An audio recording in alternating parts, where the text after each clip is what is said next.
joining us for the ANA eLearning Academy. It's been a little bit since we've had a class, so thanks for joining us today. Today we have Ailie Byers, and she's going to talk about the auction world. She was able to speak on this at Summer Seminar last year, so I'm hoping you'll be able to enjoy this today if you missed it.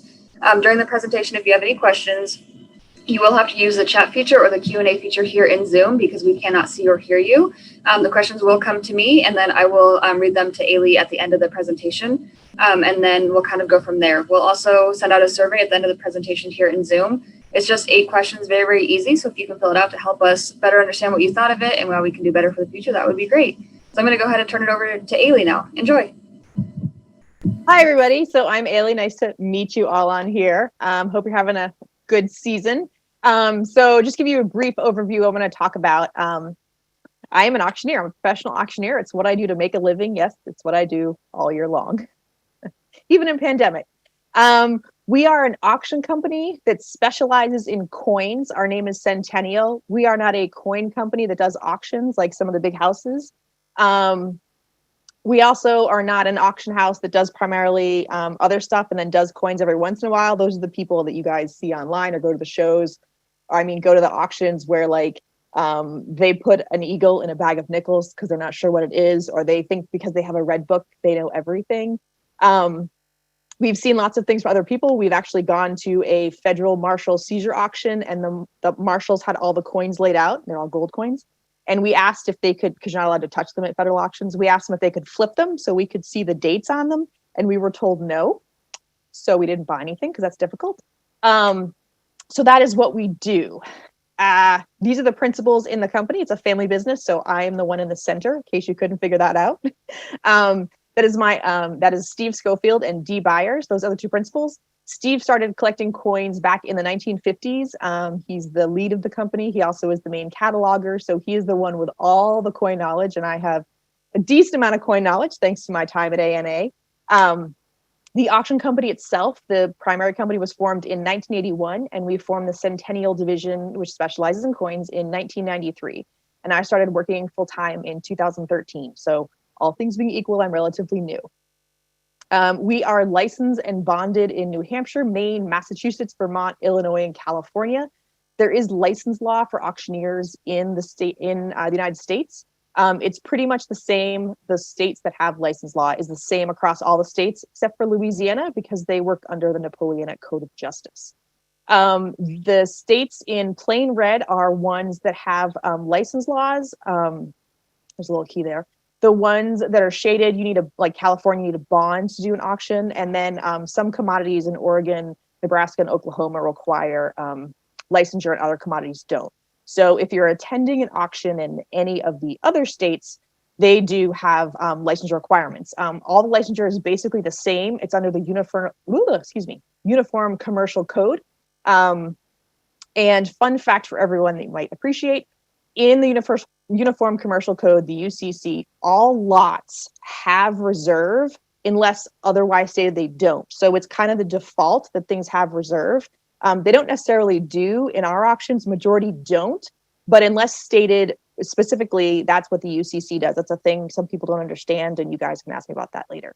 The other thing in the licensed states that's important to know is that our fiduciary obligations are to the seller. That is part of the laws we operate under.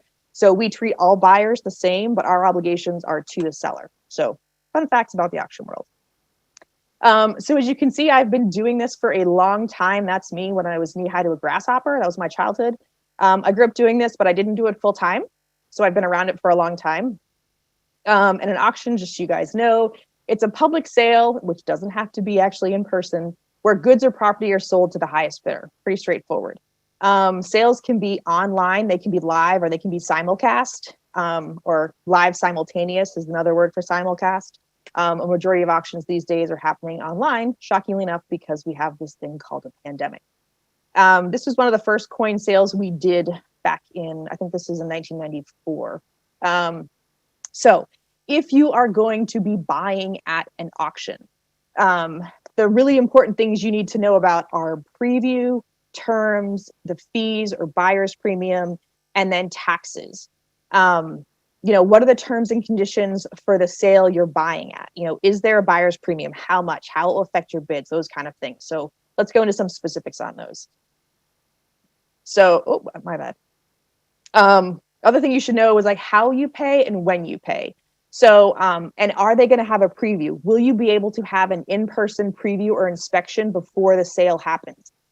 Sometimes those happen the day of the sale. Sometimes they happen potentially during the sale. And then for some of the larger houses, they'll potentially will have inspections ahead of time. At major shows, sometimes they'll bring pieces or different things like that. So know if you have the ability to see the item in person, that's going to be important.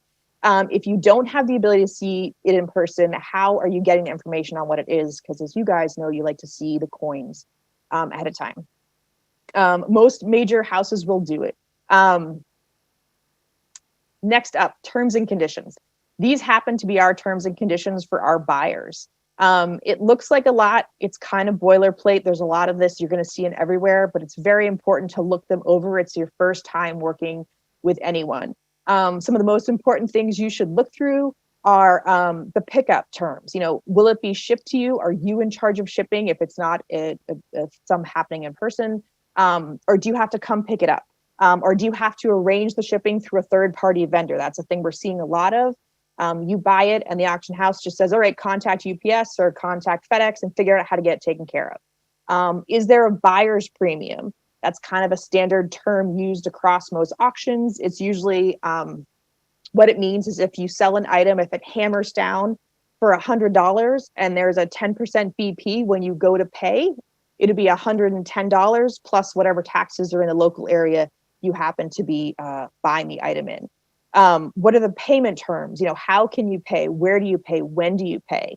All those things are going to be in the terms. And if you don't see them in the terms, you probably do not want to work with that organization because that just should make you nervous. Other things in there are going to tell you, is can you return things? And we actually had a question that came in earlier that I got ahead of time, so I'm cheating, asking about authenticity. The question was specifically, do auction houses guarantee authenticity, and or how could a non-dealer, non-expert collector know when the coins they're buying are fake? The first thing I would tell you is that if you have the ability to, the ANA has this amazing counterfeit class where you can learn more about what common counterfeits are out there. If you're going and you have the ability to personally inspect the items, you're going to want to look at, all the things you would look at to see the counterfeits. If it's online, you obviously have less ability to look at the coins themselves. Most of the major auction houses don't pretty much sell stuff that's only slabbed. Now, if it is slabbed, you have a little bit of comfort because in theory, the slabbing agency will, they guarantee its authenticity. However, we are seeing a lot of counterfeit slabs and coins in slabs, or they're kind of swapping out the slab and the coin that's in them. So if you can see pictures of the coins, you probably want to go ahead and take the serial number or the number that's on the slab and double check back with NGC, PCGS, whoever the slabbing agency is, to make sure the coin and the holder correspond. Sometimes we've seen things where like the coin in the holder is a quarter, but the slab number when typed into PCGS is for a nickel. So the slab number is accurate and the grade is accurate, but the coin inside there isn't actually the coin it is. But do houses guarantee authenticity? Again, it's going to be in the terms and conditions. A majority of the major houses, if a coin is slabbed, will completely guarantee it just because it's slabbed and that's kind of in there. For us personally, the way we operate is that we never knowingly sell a coin that is not genuine. If during our preview or during the inspection, we were to be told someone thought the coin was a little hinky, we will pull it from the sale. We also have in our terms and conditions, if you buy something from us and you're either not sure or you just want to verify it, you can send it in to get slabbed. If it comes back not authentic, or I always refer to as a body bag, you can send the coin back to us with that information and we will refund your money. So at our sales, we do that. A lot of the houses do that because that's kind of our reputation. And then we deal with the consignor to figure out how that's going to work. And sometimes we own counterfeit coins, which is so much fun. But that is kind of a really important thing you want to check on to do. But there are safety places in place. And the more reputable the auction house you're dealing with, the better you're going to be on that. But if you have questions, definitely reach out to the auction house ahead of time and talk to them about the authenticity and what they guarantee and don't guarantee. Also talk to them about how they're doing grading. Are they doing it in-house? Are they only putting down what the consignor told them? Everything that comes through our auction house that is raw, not graded, we grade. We state that we grade it, but some other people but we're grading it in-house based on our experience and our knowledge. If an auction house, some of them just put the items up in the sale based on the grade of what the consignor said they were, what the seller said they were. That's interesting because, as you guys know, as a seller of an item, you want it to be really, really good. So there's a little bit of conflict of interest there. So just be clear when you're looking at the terms, or call up the auction house, ask them what their rules and regulations are.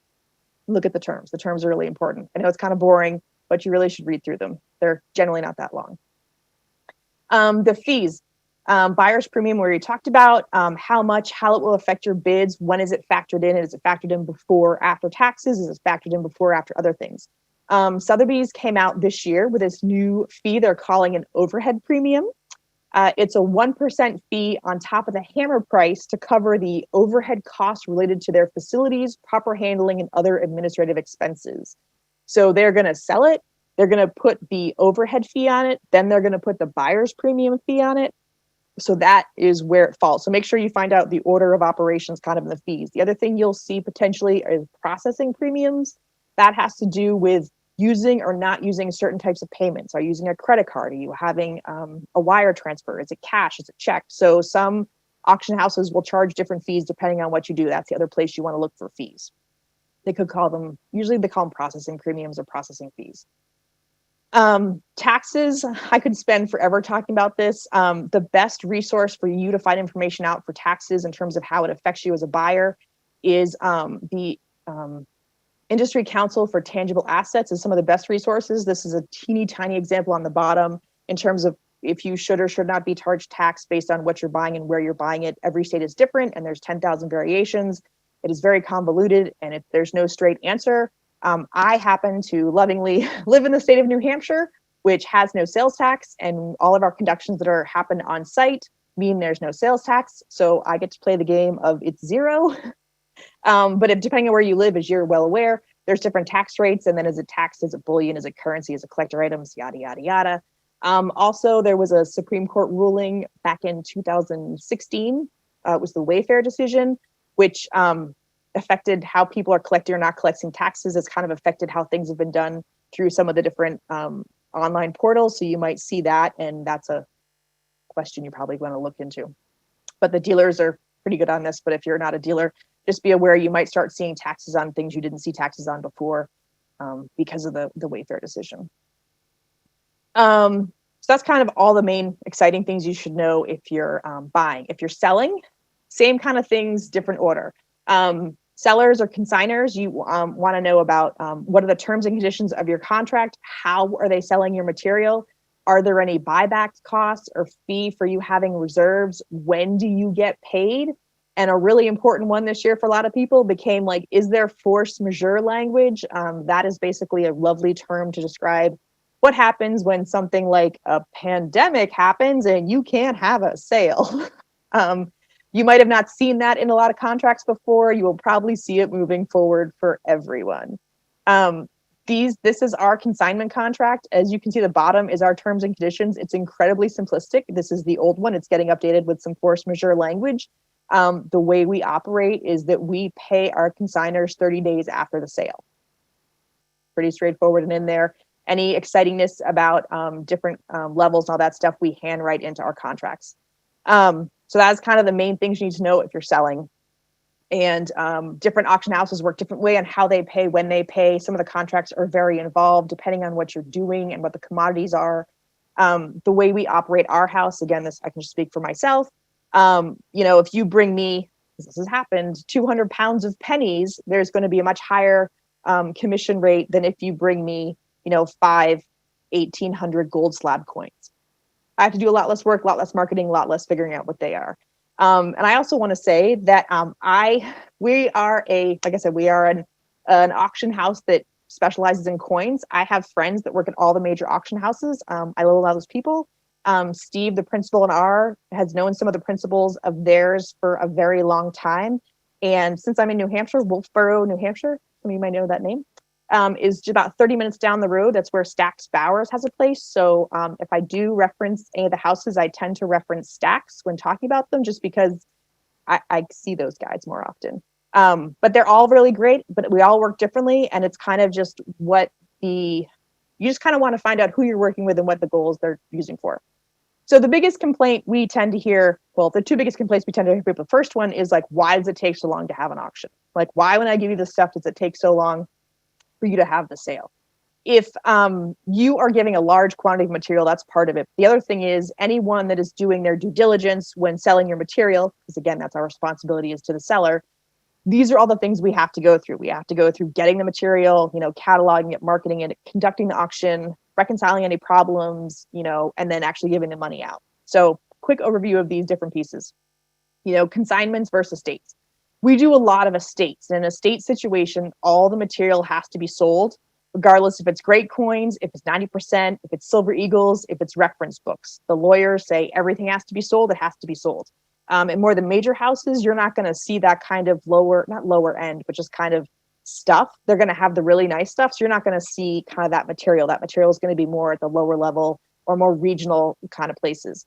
Consignments from dealers and collectors, those are the one-off pieces. They're the amazing pieces that you get to see. That's what the big people are getting for. So are you having an estate auction or are you having a consignment auction? Are kind of the two big things you're going to see. Like I said, we do a lot of estate auctions. That means we have to go into places like this and we're told, find the coins. There are coins in there. We know they're in there. The lawyer, the trustee, the whoever said there's coins in there, go find them. So it takes us a lot longer to actually find the material. We have to kind of go through everything and get it. Sometimes it's all labeled and great because the you coin people are wonderful. Sometimes someone didn't know there was coins and just put it into a box. Then we actually get it and we have to catalog it. So this is where we spend a majority of time. This is where any auction house spends a majority of time. This is why the big guys like Stax and Heritage have those lovely, amazing, what I consider to be reference materials where they get all the facts and history of the really great pieces. It's all from cataloging and researching the pieces. It can be done old school or new school. Old school is pretty straightforward. You sit down with a piece of paper, you look at coins, you fill a paper, and then that all gets put into the system. Usually that's my job. One of the fun things I get to do is convert all those sheets into these lovely things that again go into our system. So again, we have to look at everything when it comes in. If there's an envelope from the estate that says there's $200 bills in there, we had to look at all of them because it could not be. We tend to find things where if things have been mislabeled, either because the person that labeled it didn't understand what coins were. We had a trustee department of a bank that we had the equivalent of 2 Brinks trucks deliver us material. And they kept writing Eisenhower nickels on all the rolls. There's obviously no such thing as an Eisenhower nickel. So, we have to go see what everything is. And it comes in all different formats, cigar boxes. That's so common. I don't know why, but everyone seemed to put their coins into cigar boxes, especially the foreign material.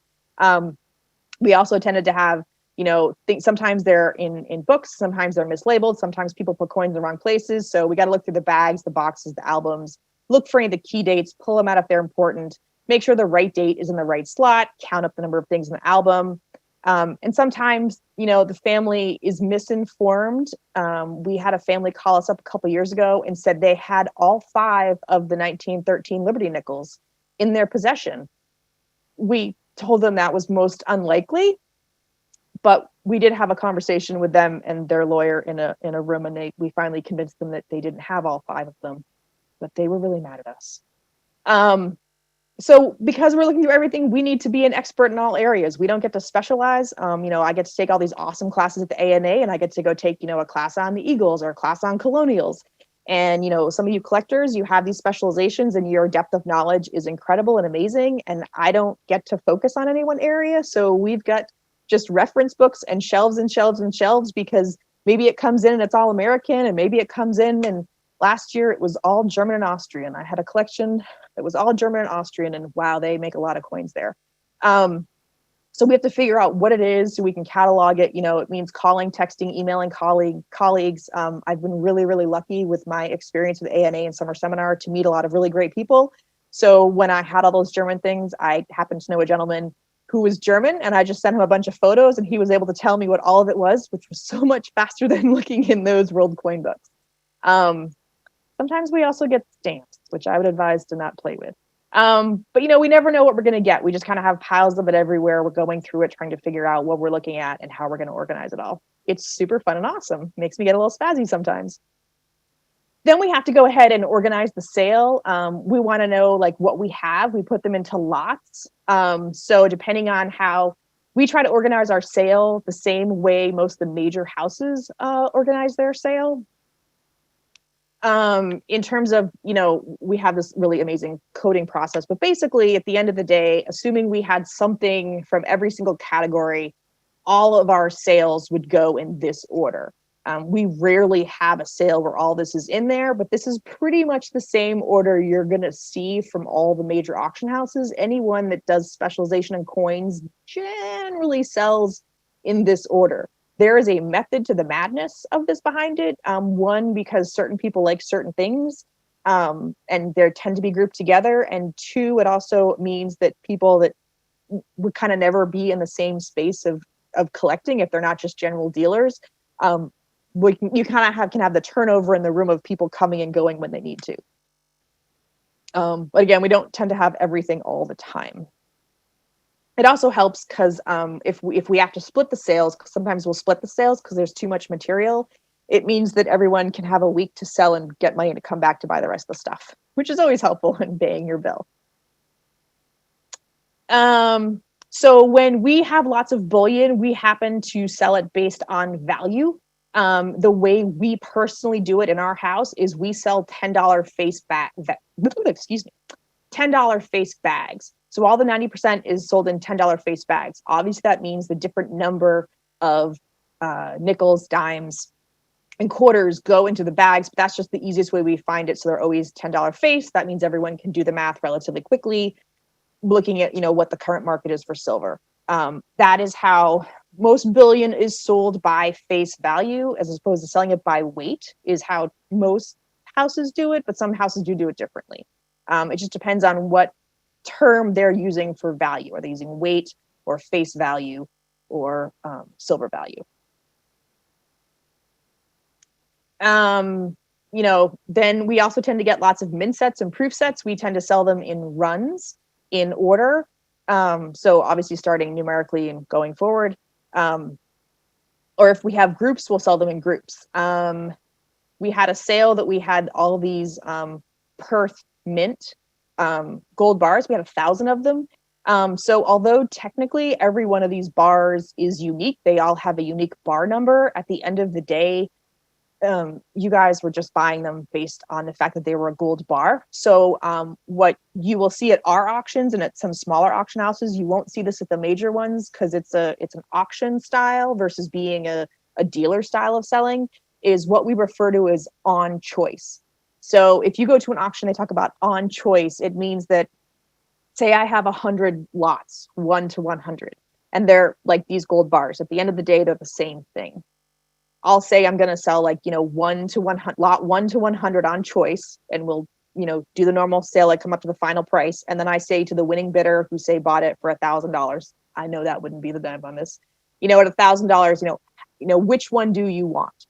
And so if they're probably a bullion buyer, they're going to say, I want all 100. So they're going to buy all those 100 lots at the price, which I think said was $1,000. And so they're going to buy all of them. Then you will move on to like lot 101. Or if we were to sell a run of Carson Cities, you might feel that one of them is better than the other, and there's 6 of them. So we put the 6 lots up on choice. You have the option to, we bid up to the highest price anyone's willing to pay. We say to you, which one do you want? And you say, I want number 5. So you take number 5, and then we sell the remaining 4. So that is, if you go to an auction, you're not heard, that's what on choice is. It's basically, you get to choose which of the lots you want at the price you paid. And so if you take multiple lots, you're paying that same price on multiple lots. Again, you will not see this at major auction houses. They're going to sell every lot individually.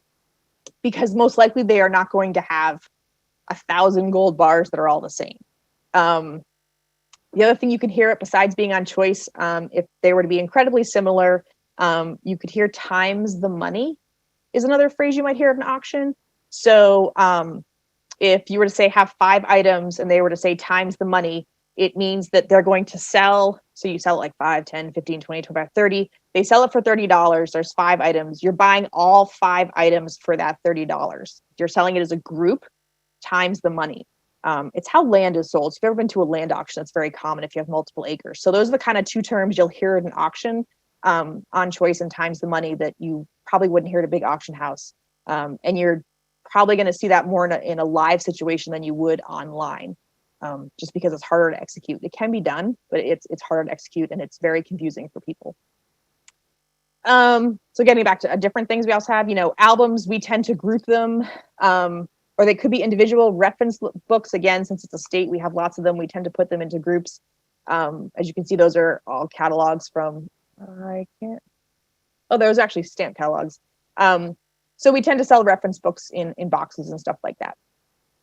When we finally create our catalog, they go to ready to print. As you can see, those are tons of our catalogs, along with some other things in there. So our catalogs, we actually, after we finish going through all that and making it up and everything, we actually create a print catalog. This is this is the front and back in the middle of it. Our catalogs are quite unexciting compared to, again, the major auction houses. They tend to be very thick, and it's kind of an event to get them, and you get to see all those glorious pictures and read all the history of the coins. Our catalogs are much thinner. They tend to be 15, 20 pages. The white section of this picture here, you can see that's the inside for our personal catalogs. If there is a box around the description, that means its photo is somewhere on the catalog, front or back. Those are, for our catalogs we send out, the front and back of the catalog have photos. The center is just text. We do put up more photos online, and if someone wants to see more pictures, they can contact us and we can get more pictures to them, but we do not photograph for our live auction every single item. Specifically, if it's, bullion or reference books or albums or, sorry, I'm blanking right now, min sets and proof sets, because seeing a photo of them doesn't really change anything for the most part. They are what they are. A $10 bag of silver is a $10 bag of silver, and they could be beautiful or they could be horrible, but they're still a $10 bag of silver. Next up, we got to do some marketing. That's always fun these days, print or digital. Obviously, a lot more digital marketing happening, but there's still print. Obviously the big ones would be Coin World, Numismatic News, CDN. Digital, you can do all those things as well. There's also, Facebook, Google, Instagram is a great place that some people have been utilizing for coins, because you can get really great photos and you can take a lot of them, get them out there. Actually, some of the YNs I've had, some of the YNs I met at ANA that ran the auctions that I've become friends with have some really great Instagram pages that they have some really great photos, and they do kind of mini sales on those. We also have done some guerrilla marketing. We had this amazing, which you'll see pictures of later, we had some amazing proof and min sets that came in. And so we went to national shows and we just kind of individually showed major dealers the pieces. We didn't actually do any print or digital marketing, but the word got around. So there are different ways of marketing depending on what you're doing, and what the material is the biggest determinant of how you're going to market it, and where you're going to see those ads pop up. Like I said, a couple years ago, we had a really big sale of gold and silver. So sometimes marketing is really fun. These actually look like they're just thrown down, but they were all individually placed. It made for some really good photo images for the front and back and for the digital marketing. We also got to do this. I will tell you, we did not use these as poker chips. They were all hand stacked and taken down individually. But it was a really cool time to have those photos taken. And when they went to our marketing team, they were kind of blown away. They couldn't believe that we had actually had that much gold in the sale, and/or were able to make those photos, because they obviously made an impression. Once we get all the photos done of the material, we then box them back up and get them ready to have for our physical sales. Like I said, most of our sales tend to be live sales. So once all the material is placed back up, then we put them in order and they go to our warehouse to be stored in a secured location. Due to that, for us and for other auction companies, if you were to contact an auction company within a relatively short period of time before their actual sale, depending on where the sale is located and where they're located, 7 days to day before, and say like, hey, I really want to see a better picture of, lot 242, the chances of me being able to go in and find lot 242 in this situation, it's not going to happen. We need a little bit of leadway. It's kind of like, if you were packing up your whole house because you were moving, and then, the day before you move, someone's like, hey, I want to find that teddy bear. You're like, I know it's in a box and I know it's packed up, but I cannot find it. And it would take you more time to get to it than not. So, you have to kind of keep in mind when talking to auction houses, kind of what the situation is and where they are in their time process. Because this is our storage for the sale like I said, at our secure warehouse. And then, like I said, we talked about earlier about inspection or special preview. From the auction house perspective, we have to think about, what are the considerations when having special preview? Does the material demand special viewing? Is it so unique that we need to take it to certain places? Do we need to go to major shows? Do we need to take it to particular dealers? We've had some times where we have flown to go see different dealers and places because there wasn't a show in the time frame we needed them to see it, and it was really important for them to see it. And it was completely worth, it actually was kind of our marketing plan, was for them to go see it. Is it worth a trip to a regional or national show? And then the other thing at our sales, the way our sales generally work, again, it's just for us, but it works different ways. Our sales are on Tuesdays, so they're during the week. And then they start at somewhere between 4 p.m. and 4:30 p.m. in the evening. So we have preview from 9 a.m. in the morning through 4 p.m. the day of the sale. However, if we have an incredibly large volume of lots, that's actually not enough time for everyone to go through if they wanted to look at every single piece. We do have some dealers that are longtime customers and they do look at every single thing, which we encourage you to do, because if you haven't looked at something, you probably shouldn't bid on it. So if there's not enough time for everyone to see it all, then we need to figure out a way. Do we have, the day before, we having the ability to have a preview and inspection? Are we going to set it up a week before? Are we going to, how do we work it so that everyone does have the opportunity? They may not take advantage of it, but they have the opportunity to see it all. Again, if it's just a bunch of mint sets, probably most people aren't going to open up and look at every single mint set. But, if we have, 800 slabbed coins, chances are they're going to have to spend some time to look at that and then take all their notes for that they have. And then actually conducting the auction is what I consider the fun part. It's the event part. I mean, it's all fun, but this is where I get to interact with other people pre-pandemic. Then you have to decide, So conducting the auction, these are things to take into account, like the setup of the space. Do you have enough space? Do you need to change where you normally have it? Or is it in a different location? The preview of the items, which we talked about just a little bit, the sale itself, and the checkout. And again, a majority of what I'm talking about now references live, but I will kind of talk about the online aspect to it. So the preview, like I said, we set that up so everyone can see it. It's kind of the busiest time for the staff. We have to make sure that everything that we said we were going to bring to the sale and is in the sale is actually at the sale. So first we need to lay it all out. Then we need to go through and check to make sure everything is there. That doesn't always happen. It's just, things happen sometimes. So potentially you could go to a sale and it's not that we didn't want to bring it so you could bid on it, buy it, and give us money. It's just that it got left behind. It got left in the safe. A staff member thought they put it into the moving van and they didn't. Stuff like that happens. It's not that it's lost. It's just not on site. Then, we kind of lay out the material. The preview is really key to us. Like I said, we are based in New Hampshire. We conduct our sales just shy of the Massachusetts border. So it's easy to get to from Boston airports, come up, easy to drive up actually from New York if you need to. But we're on the tax-free side, which generally everyone likes because compared to Massachusetts, I think that saves them about 7%. I don't actually know because I don't pay attention because I do all my shopping in tax-free New Hampshire. Yay!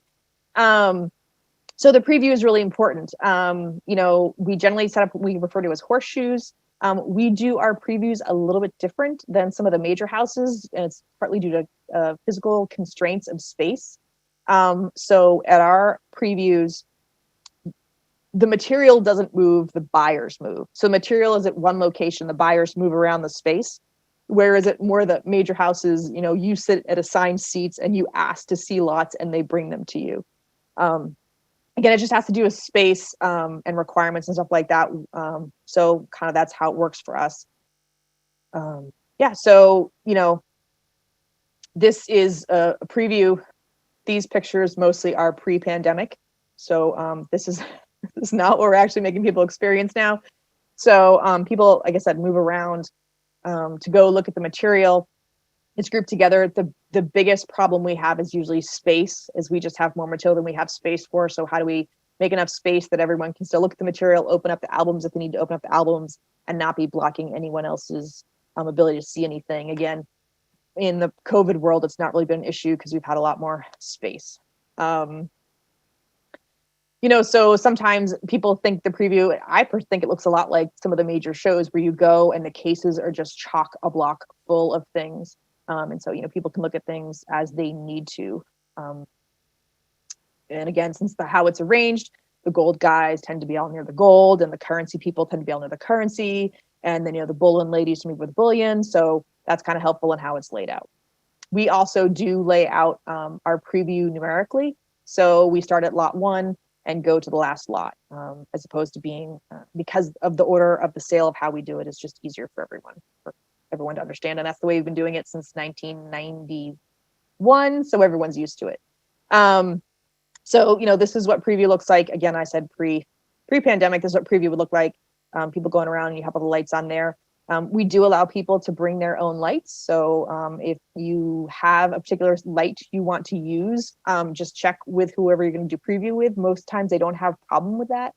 The biggest thing that most places won't allow, which everyone should understand, is the fact that, no food, no drink, nothing like that anywhere near preview, because as you all are well aware, that does not bode well with the material we're doing. And the other thing is really important, obviously, it's lighting and plugs. The biggest problem anyone has at any show is plugs, right? For all of our computers and everything else we need. So then we actually get to go to auction time. This is the fun time where everyone gets to buy all the stuff. So normally this is what our rooms look like.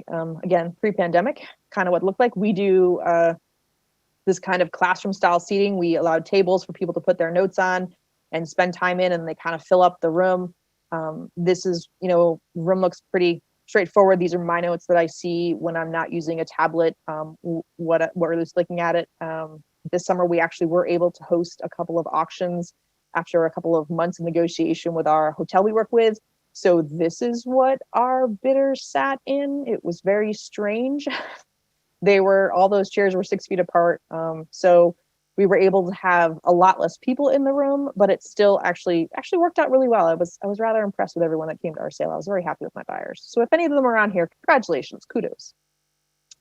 And then because we're doing a live sale, there's, myself and or Steve are the ones selling at the front because we both are auctioneers. So that's us executing the bids at the front. If you've ever attended ANA and gone to the YN auction, then this is what you've seen in the past couple of years, is me doing the exact same thing in front of all you guys at the ANA. Sometimes we're selling things like overalls and hats and shaving off someone's beard versus it being coins and currency and reference books. If you're gonna if we're doing an online sale, then this is what it looks like for me. I got 3 different monitors going. I'm keeping track of the sales and stuff like that. Which leads me to another question we had gotten earlier, which kind of feeds into having an online sale. So I figured I'd answer it here. Someone had asked, do the major auction houses, how do the major auction houses feel about sniping? In other words, people who wait to the last 10 seconds or so to bid. I, again, don't work at a major auction house, but as an auctioneer, I would say that we have 0 problems with sniping because we are working on behalf of the seller, and a bid is a bid is a bid. So there could be any number of reasons why someone may not be able to bid faster than that. It could be a technology issue. It could just be them thinking about it. It could be because they set a limit and they've gone past it, as anyone that's gone to an auction has probably done. But the term sniping is definitely from the buyer's perspective, because it's incredibly frustrating as a buyer to experience that when you are, especially if most of the online auctions have a timed countdown. So you put the bid in, and as long as there's no other bidding for whatever the set time is, a minute, 30 seconds, whatever the default is for the system, and the terms and conditions that you can read ahead of time of how it works, then you're the winner. So you're sitting there and you're like, I'm winning, I'm winning, I'm winning, I'm winning. And then someone comes in and bids, and man, that's a really annoying feeling. But it's moving the price up. So from the auction house perspective, they like it. I can tell you as an auctioneer, standing in front of a room of people, if you're doing a simulcast auction, so you've got people in the room and you potentially have people on the phone and someone on a computer bidding, it's not bad. It's just frustrating because it takes more time, and you've sat there and you've like, I have 10,000 on the phone, anyone in the room for 11, online it's 11,000 to you. And you're like 11, I have 10,000, 11, 11, 11, 11. And you're like, I'm going to sell it for, and then you're like, then someone on the phone goes 11,000 and you're like, start all over again. So it's frustrating as a buyer. It's a little frustrating as an auctioneer trying to auction, but the auction houses themselves, we don't dislike it. It's good. It means that someone else is bidding, and potentially, someone comes in and bids at the last second, then someone else bids against them. So you're going to keep going back and forth. But I understand why, as a buyer, it's frustrating. So like I said, pre-pandemic, we generally have pretty packed rooms. It's wonderful. We have a pretty good reputation. So it's really good for our sellers and our buyers. This was actually our sale this summer. We did 2 in July. Again, I live in New Hampshire. We had pretty low rates then. We were really lucky. We had 2 in July, and we had our last one in October. And this was what the room looked like with people. So that was pretty great, all things being equal. So the last part is check-in or load out. I kind of wanted to go over. So at our physical sales, what we do is once the sale is over, or actually we allow people to check out as soon as the first lot is sold. So if you just came to buy lot 1 and you're done, you can go check out. So you go up to our checkout, which I'll show you a picture of with our lovely, as someone said, our hockey setup for all the plexiglass. You go over and you should review your invoice. You should make sure that your invoice, or the list before you get the invoice, says that like you believe you bought what we say, what the auction house says you bought. Check that over to make sure it's okay. Then we take payment. We take lots of different forms of payment pretty much. The only thing I don't allow is I will not allow someone to pay me in the bullion they bought at the sale. I don't want your 200 pounds of pennies to pay whatever you bought. Then at our sales, kind of our double check is that you then, once the person is paid, they have 2 invoices that both say paid. They walk over to where the checkout area is, the actual material checkout. Then they go over line by line the lots. So during the sale, we take as you bid. We have bid numbers.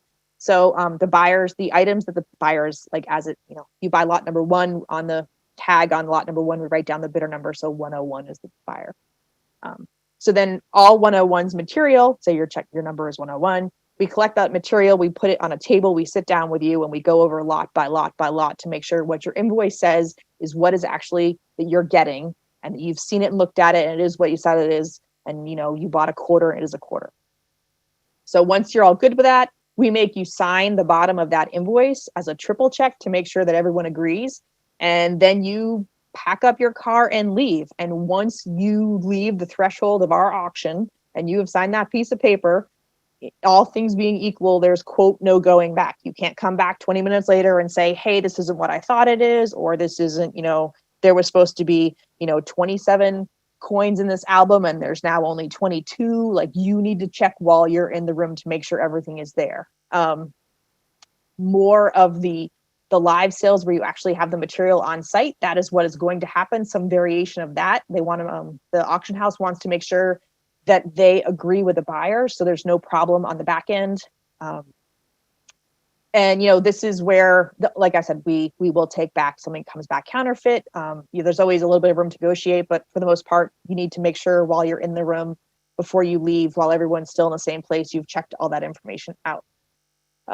This is what our checkout looked like at our last sale. As you can see, we have these lovely penalty box hockey things set up. If you go to any sale these days, you're going to see lots of plexiglass and hand sanitizer and face masks. Yay, COVID. So then once our sales are over, we go back to the offices the next day, because like I said, our sales start at between 4 and 4:30 p.m. So we're back in the office the next day, usually around 9 a.m. because it's been a pretty long day the day before. So we do what we consider to be the reconciliation part of it. So we're going to go through and, do we have any challenges or problems the day of the sale? If, like I said earlier, if during the course of the sale, someone has said, if during the preview, there were people that said, hey, this coin isn't real, there's a problem with this coin, we will pull it from the sale and we won't sell it. We'll just pull it out of the sale. So we're going to look at those coins to figure out what the problem may or may not be, what we missed when we were cataloging it, which is really not great for us. Or figure out if is it just like not really, or maybe we need to get certified or take it to a person that's an expert and figure out what the problem is or is not with that coin.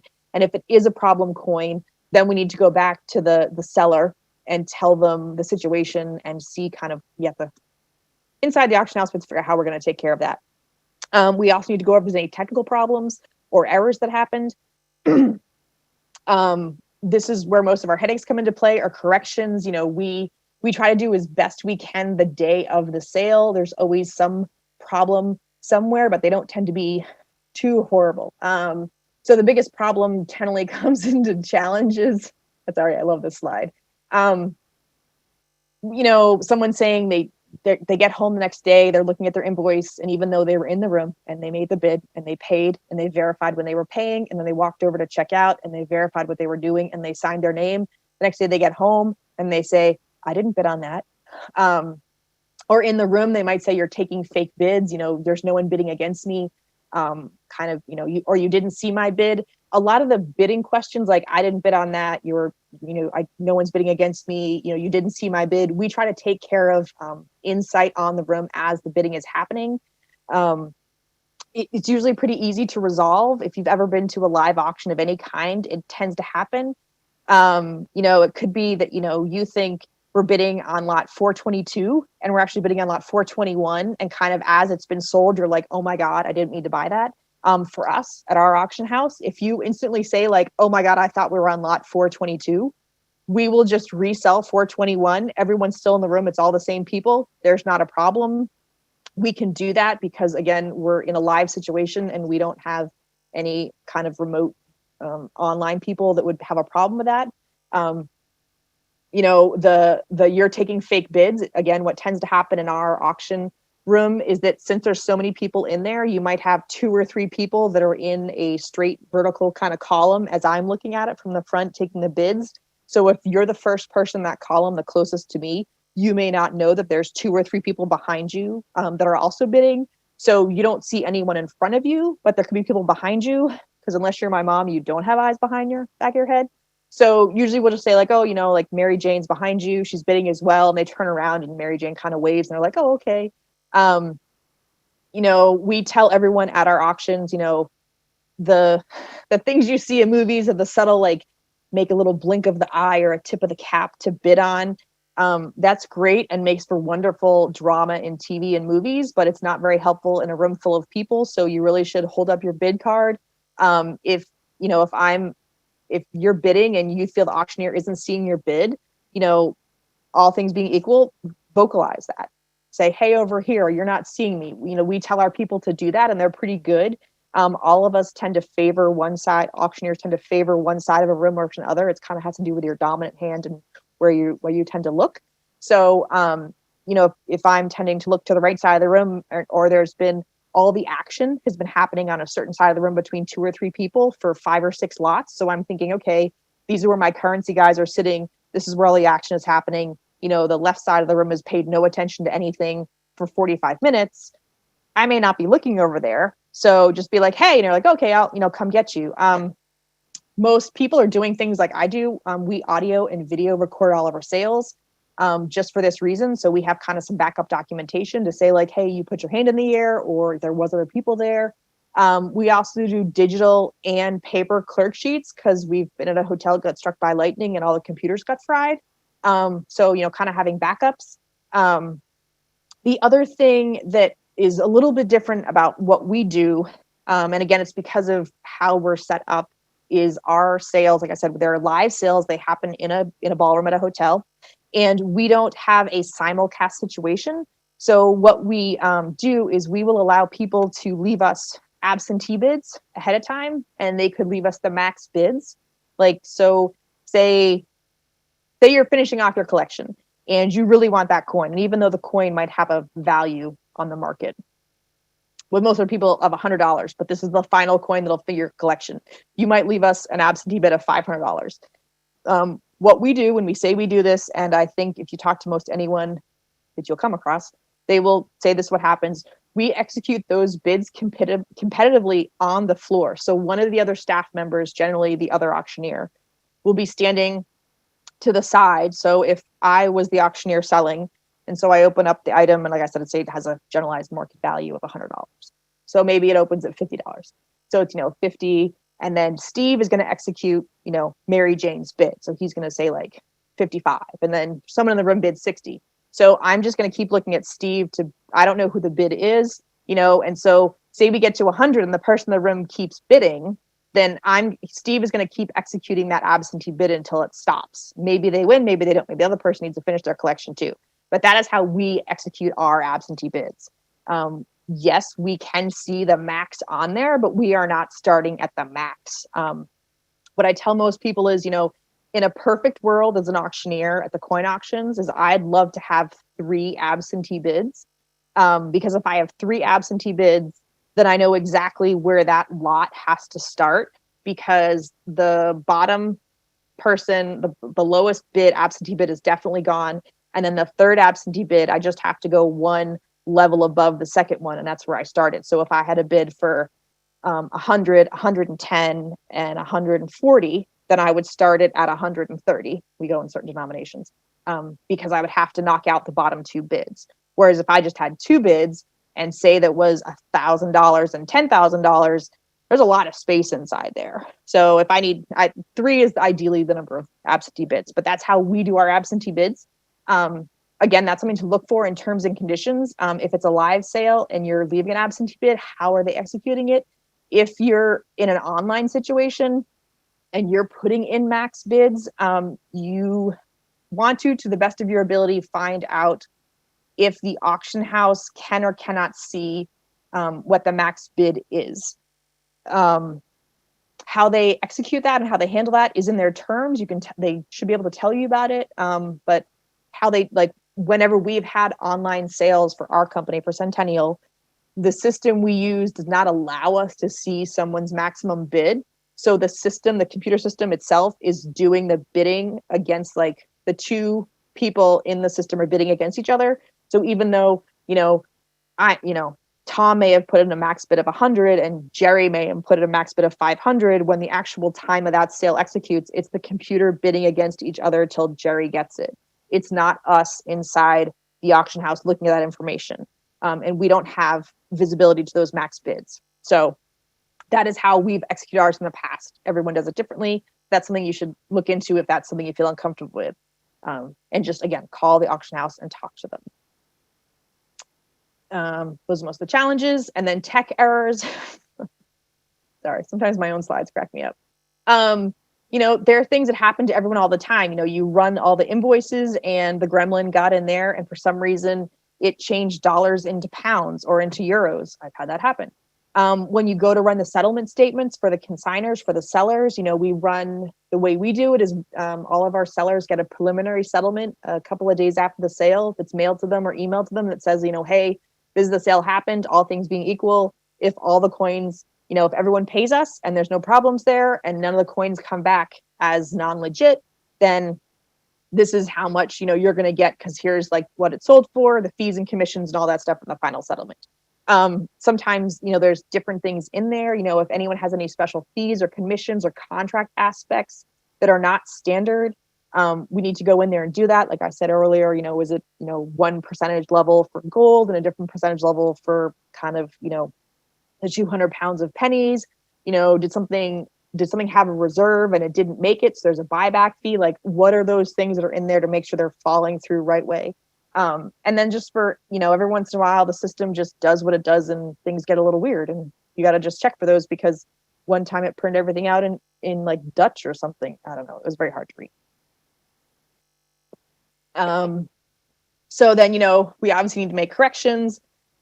Basically, little things like typos, potentially during a sale, we've cataloged everything. We've sent the catalog out. We all know what it is. We're at the sale. Someone points out like, hey, this says it's a 2025 quarter. Well, obviously they haven't made the 2025 quarter yet. Obviously we probably meant 1925. So we're going to go ahead and correct those before the sellers get their final statements. We also want to correct it so the buyer can have a proper list of what they actually bought. So if we have any typos, we need to go in and correct those. We've probably made notes the day before. We might have even put it in the system if we were lucky. Any changes we have to make, or any adjustments, like I said, on both sides, because we want, we have buyers that contact us and like we find out there's that typo, and we want to make sure they have a most up-to-date invoice too, because maybe they're keeping records either because it's inventory for their shop or because it's for an estate or whatever it is. Like, we want to make sure both the buyer and the seller have the most up-to-date, accurate descriptions and everything else on their documents. So that's kind of what we're doing the first day or two after, is just kind of cleaning that stuff up. Sometimes it's really quick, sometimes it isn't. That's generally where everything gets really awesome and is super fun. So then once we're done all that, then we get to go through and actually, for anybody that did leave us absentee bids, then we have to go ahead and get the payments from them, like tell them what they won, because obviously they weren't the sale. So inform them what they won, get the payments from them, and then pack and ship it out. I will tell you as a note, for most people, some people know this, some people don't. Technically, the best and only way you should send coins is USPS. FedEx, DHL, and UPS don't guarantee coins, no matter what you put into all the other aspects of it. If you read the teeny tiny print on their terms and conditions, they don't guarantee coins. A lot of people use them, don't have problems with them. I'm not saying you should or shouldn't do it. We personally, as a company, only use USPS unless we get a signed letter from someone that says, no, you my FedEx account, and they give us a signed letter. And then we keep that in the file, just kind of a CYA. Also, I will tell you that the flat rate boxes, you can fit a lot of pennies in those for only $7.20. So it's also a little more cost effective. And then we have the settlements. This is where everyone gets happy, everyone gets paid. Again, you get an initial settlement from us about 2 days after the sale happens, letting you know kind of what everything sold for and what you should expect. And then we pay our consigners settlements the final 30 days out, regardless of the situation on the other side of it. So if a buyer hasn't paid us or we have some material, we still pay all of our consigners at 30 days as per our contract, because we're honoring our contract. So that kind of is why it takes so long from beginning to end. These are all the things we're doing that I've blown through incredibly quickly, and people are probably going to be like, stop talking so fast. Excuse me, I need to take a drink. So, it's obtaining materials, it's cataloging. Again, cataloging is where most of the time is spent. At any given point, if you call us up before a sale, another thing I should mention, we physically send out our catalogs. You can get them electronically too, but we physically send out our catalogs to everyone on our mailing list between 3 and 4 weeks before our sale. So if you back it up, we've got the material ahead of time, all that stuff. And the reason we send it out ahead of time is, one, if we're going to go to a preview, a national, a local, or a regional show, we want them to have the catalog ahead of time, so you guys can read through it and see if you want to see anything, if you want to come over to our table or not, if you want to flag us down at one of the shows to look at something, or if there's nothing of interest in the sale, or if there's a lot of interest, you want to make sure you definitely block out the time to come to the sale. So we try to get that out to everyone as soon as we possibly can.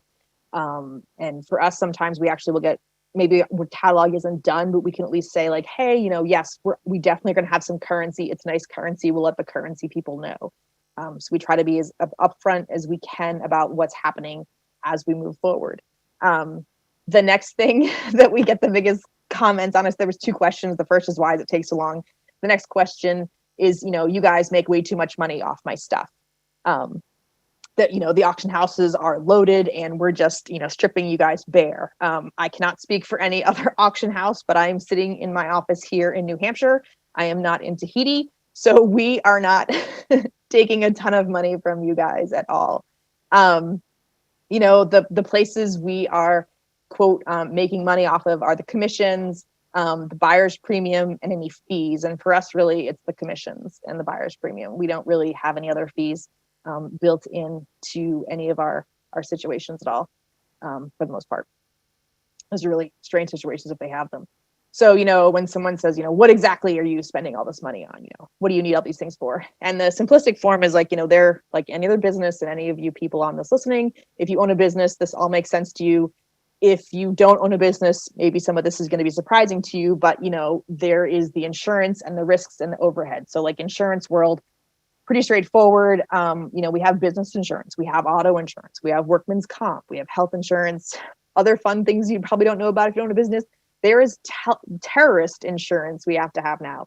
There's life insurance, there's technology insurance, and then marine insurance or inland transportation insurance. So because potentially we are picking up material and moving it to our secured location, and that material could be, anywhere from $1,000 to a couple $1 million, we have to have a lovely marine transportation insurance cost, which, by the way, reminds me that if any of you are individual human people that don't have an inland transportation policy, and you are moving material either because you're delivering it to an auction house or transporting it to another location, be careful of what you're doing. Most individual personal car insurance policies won't cover certain things, especially if it's really high denomination.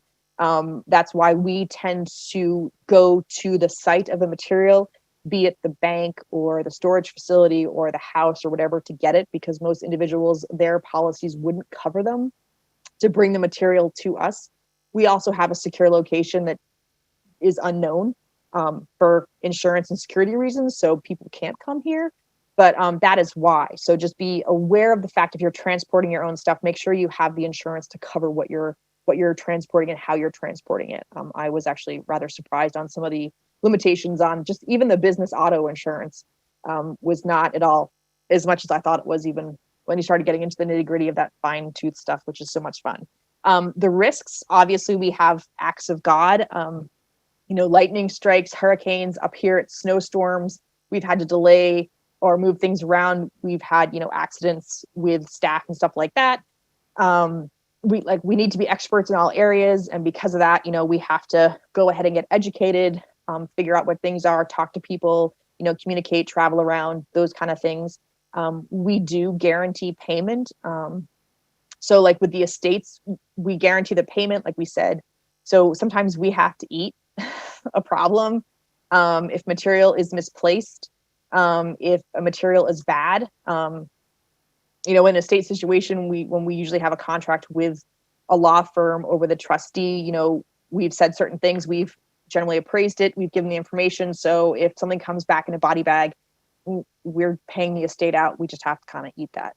And again, we pay out within 30 days, regardless of payment issues. So for instance, there was a sale a couple of years ago where a credit card processor, due to the volume of sales, chose to not deposit the money into the company account for 60 days, even though we were paying out in 30 days. So we had to cover that expense, which was awesome. And if you get me sometime, I will tell you about it. It's a fun 30 days for me as a CFO. So that's kind of the risk we're taking. And then the overhead is pretty straightforward. Like I said, we have the insurance, we have the cars, we have the rental equipment, the space rental. We do our events in ballrooms, and or if we go to shows, we have those costs, which the dealers know. We have the staff, payroll, uniforms, the website. Technology costs are going up. It's great, but it's going up. So, all the things you guys are thinking about, the websites, the back end stuff, the technology, the tech services, the backup services, the software, the cameras, the credit card processing. That's a fun little fee you get to pay out. Any of the service providers, the web hosting, all that stuff, the cameras, the food, the cases, the flips, the holders, the Ziploc bags. So many Ziploc bags. the tags, the security. Sometimes we tend to have 2 or 3 uniformed officers on site for our sales. Also, sometimes we have to transport the material with security officers, so that we're taking on any of the shrinkage we have. It doesn't happen all the time. It actually happens relatively infrequently for us. And I think 90% of the time it's truly by accident. But, we come to the sale, we set the preview. Like I said, we've checked through everything. We know everything's there. We go to sell it and it's not there when we go to sell it, or when a person goes to check out, it's not there. So one, we've got to refund the money to the buyer because they're not going to buy something not going to pay for something they're not going to get. And then we know we had it at some point. So we're going to pay the estate or the seller for it, for whatever it sold for, whatever our best guesstimate is what it would have sold for. So we have to cover that shrinkage, which for the most part, I said it doesn't happen that often, but one coin could be $8,000. So it does happen. The education for us to maintain our licensures, our license actually costs something too. The bonds, we have to take tests and get continuing education for our for our auctioneers licenses, and just going out to ANA and learning more about all the things that you guys collect, because everyone keeps collecting different things. Any accidents we have, and also the fees we have with dealing with the attorneys and the families and the dealers and the retail customers and the public. Sometimes you get in situations where you have to bring in additional legal people or CPAs or stuff like that for estate situations or for dealing with different things. Tracking down payments on individuals, getting the courts involved for those kind of things. Those are all things that are kind of built into our overhead. So that is where we are, quote, spending, unquote, the fees that we're getting from you guys. So it's not as exciting as everyone thinks it is. Other things to note is the time versus the money you spend in cataloging. The kind of the big guys, they have those amazing catalogs and they're so beautiful. And because of their overhead and their economies of scale, they can create those. They're absolutely wonderful and they're beautiful and they're great reference materials for certain materials, especially, some of those collections that have come through. And I think we've all kept the catalogs just because it's great if you ever see those items come back up. But when we tell some of our sellers and they're like, oh, you don't have the really pretty, lots of photograph catalog, it comes down to, it's going to add $50 in a cost to have the time and energy to do those things. And you're only going to get like $5 or 5 cents more for the item because the item is the item is the item. That's kind of how we operate and why we do ours. So, there's that time versus cost in everything we do. And then I thought I would share, because you guys, I should pick. I lived in the South for a while, so I got in trouble for saying this. I am a New England girl, so I say you guys all the time. That denotes just more than 3 people. It's not meant to distinguish between sex and gender. It's just kind of my default word for describing people. And since I can't see everyone out there, or all y'all, as they would say when I lived in Georgia, that's what I'm saying, you guys. So I hope no one's taking offense to that. It's just kind of how I speak. I should have probably said that at the beginning. I thought I would show everyone some pictures of things that have sold and kind of also help you understand how, and I think you know this, how the market changes and how things can really fluctuate. Not just the bullion market, that does what it does, but even just in the specialized coins, how things can change. And I'll show you some stuff we've been able to sell. Some people might be like, who are you, Centennial? What do you know? We've actually had some really good sales over the years, and we've had some pretty good things that have sold with some pretty good people, and hopefully I'll be able to show you some of those things. So here's some fun things we've done. So let me make sure I have all my notes up here, right? So, here are 2 coins we had a couple years ago. It was in the 2017 sale. That $10 1880 piece at the time was the finest known, the 65 plus. I believe it still is the finest known, but I didn't double check that this morning because you never know when things pop up. And obviously that proof coin is the metal struck coin. Actually, the person that owned it had it in their collection for years. We took it down to the Baltimore show. We were showing it down to a couple of different people, and a major dealer looked at it, and the next day he looked at it again. And on the 3rd day, he was like, hey, can you bring that back to me? There's something about it. And he looked at it and he was like, oh my God, it's a metal strike. Because you look at a coin so many times, you forget how you're flipping the holder because it was in a holder and it wasn't even noted on the holder. So, those things happen, just as people are well aware. Sometimes through no fault of anyone's, the holders will have the wrong information on them. So you just kind of want to double check that. I've seen quarters and holders that say nickels. There's misspellings, things like that happens. It's just human error. It's nothing intentional, but you should check those things because sometimes you can come across cool things like this metal strike, which no one knew about. We had this amazing sale that a lot of people know about, this time capsule sale. This $1896 was part of a set. It was really beautiful. The coloration comes from the fact that they were sitting in the original packaging together on top of the next couple of years of sets. So that's the pressure from the other coins. That sold for, I'll give you guys some numbers because I know you guys always want numbers. 67,975. The 1793 half cent, that sold for 11,730. Again, this was about a couple years ago, but just kind of a reference point for how things go. There's also part of the time capsule collection. Again, you can see the coloration on the quarter has to do with the fact that there was, I believe, the dime was sitting on it that was pushing against it. So we actually had called up, these all got slabbed in NGCs. We had called up NGC saying we had this stuff coming down to them, and they didn't believe we said what we said. And we have heard from multiple third-party people that were in the room that said when they actually opened it up and saw it, they kind of, a bunch of people from the grading room all came over to look at it because they'd never seen coloration like that. So that was pretty cool. So again, that 1907, it's NGC Census 2, none finer. It's tied for the finest known. That sold for $28,750. The 1913 nickel sold for $79,350. PF 68 plus. That's pretty nice. So this was kind of the big dog of that time capsule collection. So the story is that we were told, actually is really cool.